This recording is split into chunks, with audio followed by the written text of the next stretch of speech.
Dear students, Assalamu alaikum wa rahmatullahi wa barakatuhu to all of you. May peace, mercy and blessings of Allah subhanahu wa ta'ala to all of you. Dear friends, पिछले lecture में lecture number second जो था वहाँ पे हमने discuss किया था example number 1 and example number 2 and example number 3 और लिमिट्स एंड ये कंटिन्यूटी एंड डिफरेंशियबिलिटी जो चैप्टर नंबर 5 है क्लास 12th मैथमेटिक्स में. ओके, आज हम इस वीडियो में लेक्चर नंबर 3 में हम डिस्कस करेंगे एग्जाम्पल नंबर 4th. और एग्जाम्पल नंबर 4th है हमारे पास show that the function f given by, हमारे पास एक फंक्शन है ये f of x which is equal x cube plus 3 if x is not equal to 0. Okay, x is not equal to 0 जो हमारे पास फंक्शन जो डिफाइन है वो है एक्स क्यूब प्लस 3 और जब हम एक्स इज इक्वल टू 0 लेंगे तब हमारे पास वैल्यू ऑफ फंक्शन जो है वो है 1. ओके, तो हम यहाँ पे इस तरह से इसको लिख सकते हैं, ये है 0 और जब हम पुट x इक्वल टू 0 करेंगे तब वैल्यू ऑफ फंक्शन जो है वो 1 के बराबर है. और जब हम ये यहाँ पे क्या है x is not equal to 0 तो इसका मतलब ये है कि या फिर ये 0 से ग्रेटर है या फिर 0 से लेस है. ओके, तो इस तरह से हम इसको लिख सकते हैं x cube plus 3 greater than 0 भी हो सकता है या फिर ये लेस देन भी 0 हो सकता है. Okay, x cube plus 3. Okay, तो सबसे पहले हम यहाँ पे लिखेंगे हियर एफ ऑफ 0 जो है f of x equal to 0 और वैल्यू ऑफ फंक्शन जो है वो 1 है, ये गिवन है.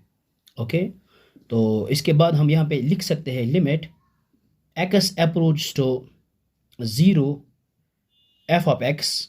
तो यहाँ पे हम 0 नेगेटिव या 0 पॉजिटिव नहीं लेंगे, हम यहाँ पे ये डेफिनेशन यूज़ करेंगे कि हमारे पास ये है एक definition limit x approach to a f of x, अगर ये बराबर वैल्यू ऑफ फंक्शन के बराबर है तो ये फंक्शन जो है वो कंटिन्यूस फंक्शन है. तो यहाँ पे हम डायरेक्ट लिखेंगे x approach to 0 f of x, यही डेफिनेशन हम यहाँ पे यूज़ करेंगे. So which is equal to limit x approach to 0 और हमारे पास जो फंक्शन है फंक्शन के हमारे पास एक्स क्यूब प्लस 3. ओके, अब हम यहाँ पे x अप्रोच करेंगे 0, ये बन जाएगा 0 cube plus 3 which is equal to 0 plus 3, so this is equal to 3.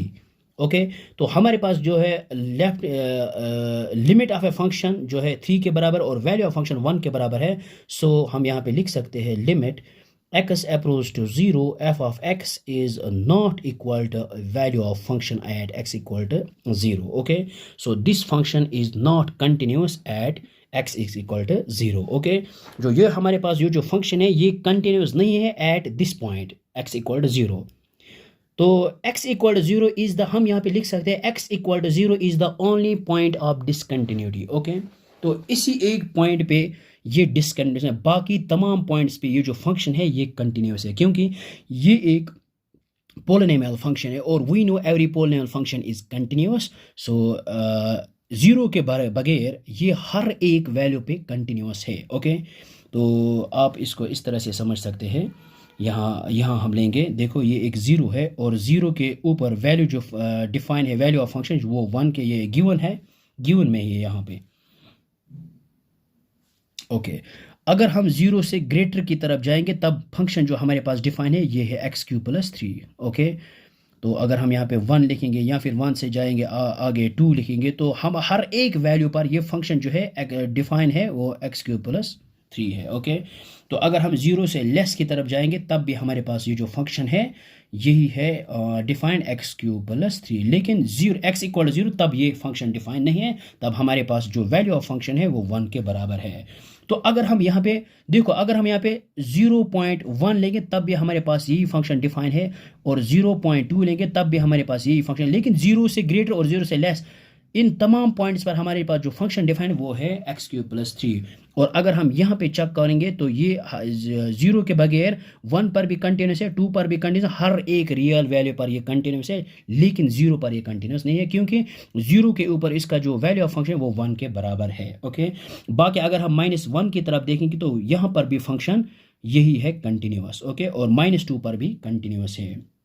Let us suppose आप इसको फॉर एग्जाम्पल अगर हम 1 के ऊपर चेक करेंगे, देखो अगर हम 1 से लेफ्ट की राइट की तरफ जाएंगे तब हमारे पास फंक्शन जो डिफाइन है एक्स क्यूब प्लस 3, और 1 के ऊपर जाएंगे तब भी हमारे पास फंक्शन है एक्स क्यूब प्लस 3। अगर 1 से लेफ्ट की तरफ जाएंगे तब भी हमारे पास यही फंक्शन, लेकिन 0 से ग्रेटर।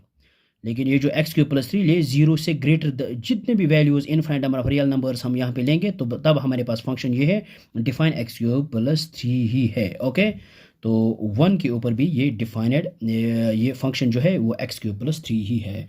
तो अगर हम यहाँ पे लेफ्ट हैंड लिमिट लेंगे तो यहाँ पे हम लिख सकते हैं limit x approach to 1 negative, और नेगेटिव तरफ जो फंक्शन है वो यही है एक्स क्यूब प्लस 3। तो हमारे पास जो वैल्यू आएगा ये आएगा हमारे पास 1 cube plus 3 which is equal to 1 plus 3 equal to 4।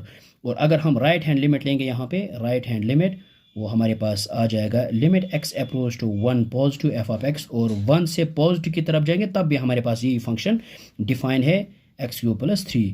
तो हम यहाँ पे लिख सकते हैं, और x की जगह हम यहाँ पे लिखेंगे limit x approach to 1 positive, और फंक्शन जो है हमारे पास यही है एक्स क्यूब प्लस 3। तो हम x की जगह हम पुट करेंगे 1 which is equal to 1 cube plus 3 which is equal to 1 plus 3, so 4 ही के बराबर है।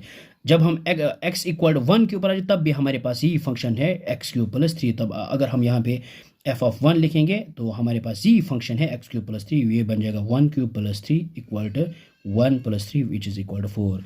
तो कहने का मतलब है 0 के अलावा जितने भी हम left hand side infinite number of real number लेंगे या right hand side infinite number of real numbers लेंगे, हर एक पॉइंट के ऊपर ये जो फंक्शन है ये कंटिन्यूस है, लेकिन 0 is the only point of discontinuity. Okay, तो हम यहाँ पे इसको इस तरह से भी लिख सकते हैं x is equal to 0, x is equal to 0 is the only point of discontinuity, is the only point of discontinuity। I hope कि आपको ये समझ में आया होगा, बहुत ही आसान है, और नेक्स्ट लेक्चर में हम इसके ऑनवर्ड्स एग्जांपल्स करेंगे। थैंक्स।